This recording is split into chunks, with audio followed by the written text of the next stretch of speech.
Salut la gang, bienvenue à Radio B52, le podcast numéro 1 au Canada. On passe ça, Night Train au micro. Le podcast sera pas très long, mais il va être très clair, très précis, très intense, parce qu'on va parler du système de santé au Québec, qui est un chaos total, un désastre. C'est vraiment un exemple à ne pas suivre. Écoutez, ce qui est surprenant, c'est de voir que les gens ne se révoltent pas contre un système de santé qui laisse mourir des gens et surtout qui laisse les gens souffrir et longtemps avant d'être soignés. C'est pas normal quand tu payes toute ta vie sur tes payes pour cette crise de système-là, puis tu arrives à un moment donné que tu as besoin d'avoir des soins assez rapides parce que la douleur est intense. Et puis là, ça prend 6 mois, 8 mois, des fois 1 an avant d'être soigné. C'est pas normal. C'est cruel, un système de santé qui laisse souffrir les gens. Et paradoxalement, on est dirigé au Québec par un premier ministre qui est médecin, puis le ministre de la Santé, c'est un médecin. Alors, c'est peut-être ça le problème, justement. Je pense qu'ils sont dans un boys club de médecins. Puis c'est vraiment une des causes des problèmes, selon nous, qui fait en sorte que les gens passent en deuxième, que les patients passent en deuxième, puis tout le monde passe en premier.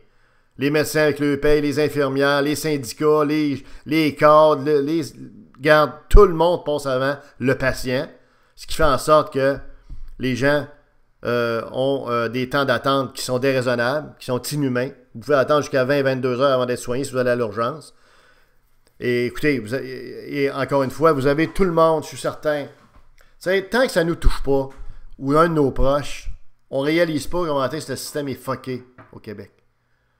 Mais quand ça touche des amis, des cousins et des cousines, des parents, nos parents, ou peu importe, grands-parents, et que là, on voit comment le système maltraite nos gens, dans le sens de ne traite pas avec célérité, avec diligence, rapidement et adéquatement ceux qui souffrent énormément, ben c'est là qu'on voit vraiment qu'on est dans la merde jusqu'au cou.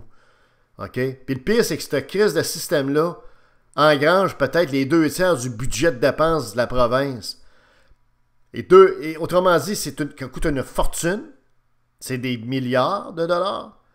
Ces dépenses-là sont incontrôlées. On vient de donner 10% aux médecins, pendant que les gens ont de la misère à avoir 1%, 2% dans leur job régulière. D'autres, on récompense des médecins dans un système où les gens se vautrent dans la douleur, souffrent le martyre, sont mal soignés, puis doivent manger leur pain noir. De plus en plus de gens, d'ailleurs, vont aller voir aux États-Unis pour faire soigner, parce qu'ils n'en peuvent plus. Pas parce qu'ils ont de l'argent, ils vont prendre leurs économies pour payer un médecin au Vermont, ou au New Hampshire, ou ailleurs, pour aller se faire soigner, parce qu'ils ne sont pas capables de se faire soigner au Québec.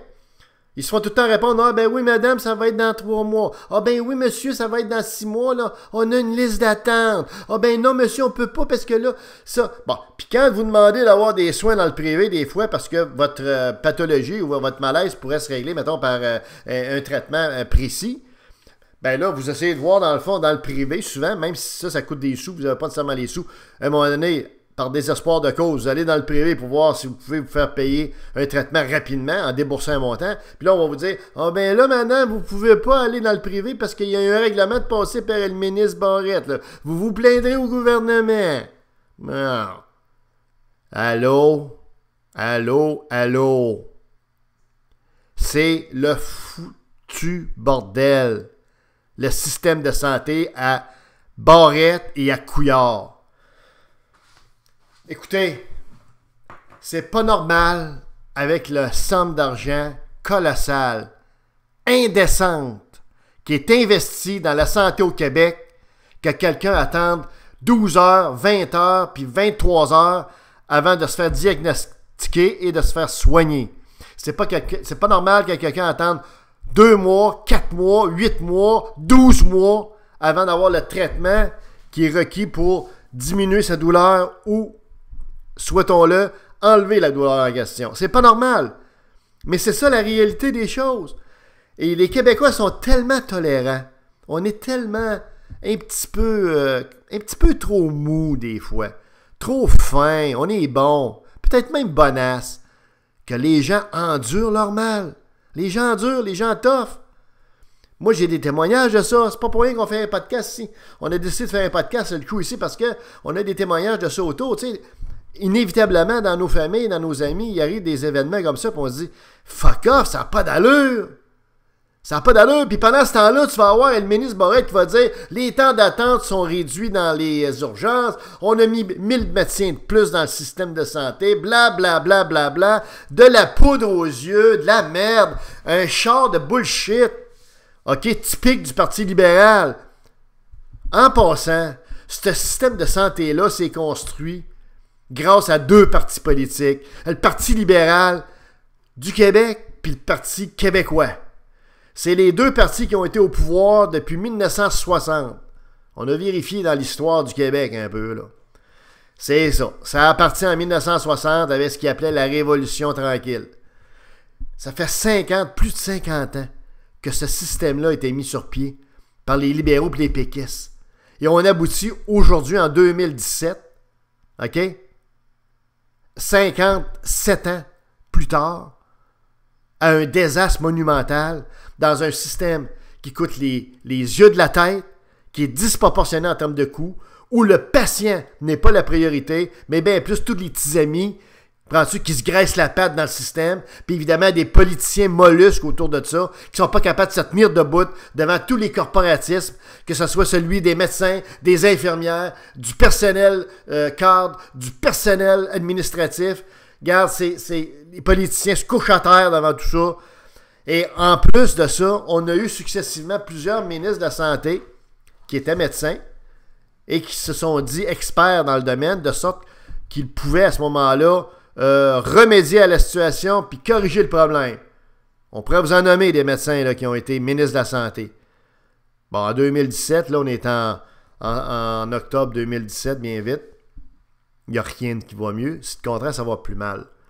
Donc, la leçon à tirer de ça, c'est que la pire des choses qui peut arriver, si vous voulez, que pour corriger ou pour ne pas corriger le système de santé, c'est de mettre un médecin à la tête du ministère de la Santé, puis c'est de mettre encore plus que ça, un premier ministre qui est médecin. Parce que là, vous avez les 2 gars qui ont le plus de pouvoir au niveau politique, qui sont des médecins, puis veut pas, ils sont dans le boys club des médecins, ils sont dans la ligue des petits amis, puis il se passe rien. Alors, imaginez-vous, là, vous avez des médecins à tête de ça qui prétendent avoir l'expertise pour corriger la situation, et la situation empire. On comprend ça la même chose, là? Donc, la leçon à tirer, c'est qu'il faut y tasser de là. Il faut que vous mettiez à la tête du ministère de la Santé puis à la tête du Québec des gens qui sont habitués de faire des réformes majeures de système, des réformes organisationnelles majeures et surtout qui vont être capables de se tenir debout devant toutes les astis de lobby, à commencer par le Collège des médecins. OK? Être capable de se tenir debout devant toute la gang de mafieux, OK? Qui profitent du système pendant que les gens souffrent. Tant qu'on ne fera pas ça, tant qu'on n'aura pas des gens de même à la tête du Québec et à la tête du ministère de la Santé, on est fait. La seule chance qu'on a, c'est de mettre des gens décidés, des gens qui vont même accepter de peut-être être battus au bout de 4 ans pour remettre sur pied le système, puis arrêter l'hémorragie financière, puis surtout arrêter de laisser souffrir nos gens ici pendant qu'ils ont payé toute leur vie, puis qu'il vient le temps de se faire soigner, ils se font pas soigner. Fait qu'imaginez-vous, tu te fais pomper l'argent de tes poches par ce gouvernement-là, puis quand vient le temps d'avoir des soins pour toi, le gouvernement te laisse tomber. C'est correct pas mal, ça, hein? Fait qu'on comprendra que le PLQ puis le Parti québécois, là, shame on you, c'est de votre faute, OK? J'espère que les gens vont s'en rappeler. C'était Radio B52, le train de nuit.